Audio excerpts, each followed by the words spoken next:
Hi అండి, అందరికీ నమస్తే. Welcome back to our channel. నేను మీ అంచు. ఈరోజు మన వీడియోలో జిలేబీ చేపలతోటి డీప్ ఫ్రై చేసి చూపించబోతున్నానండి. చాలా రుచిగా ఉంటుంది.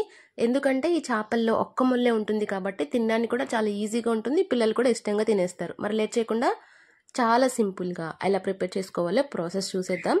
ఇవి పులుసు కంటే కూడా ఫ్రైకే చాలా బాగుంటాయండి. ఒకసారి ట్రై చేయండి. ముందుగా దీనికోసం నేను ఇక్కడ అరకిలో చేపలు నీట్గా శుభ్రం చేసి కడిగి పెట్టుకున్నానండి. ఇవి సైజ్ వచ్చేసి మీకు మన అరచేతి కంటే కొంచెం తక్కువ ఉంటుందన్నమాట.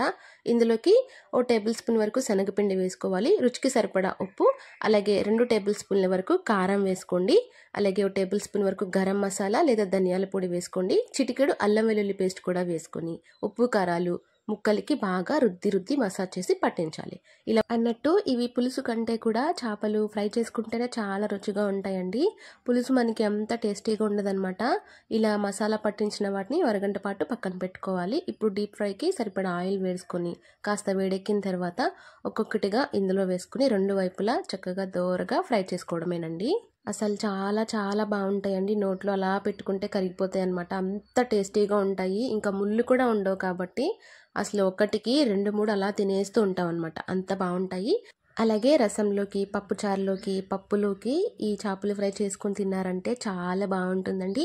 ఈ జిలేబీ చేపలు మీకు దొరికితే మాత్రం అస్సలు వదలకుండా ఖచ్చితంగా ఒకసారి ట్రై చేయండి. చాలా నచ్చుతుందనమాట. ఇలా మిగిలిన చేపలు కూడా చక్కగా ఫ్రై చేసేసుకుని సర్వ్ చేసుకోండి. నచ్చితే మాత్రం ఖచ్చితంగా ట్రై చేయండి. మీరు ట్రై చేస్తే మీ ఫీడ్బ్యాక్ నాకు కమెంట్ రూపంలో తెలియచేయండి. మరిన్ని వంటల కోసం మన ఛానల్ని సబ్స్క్రైబ్ చేసుకోండి. మీ ఫ్రెండ్స్, రిలేటివ్స్కి షేర్ చేయండి. అలాగే కమెంట్ సెక్షన్ పక్కనే హైప్ ఆప్షన్ ఉంటుంది. మీరు హైప్ ఇస్తే కనుక ఈ వీడియో మరింత మందికి రికమెండ్ అవ్వడానికి ఛాన్స్ ఉంటుంది.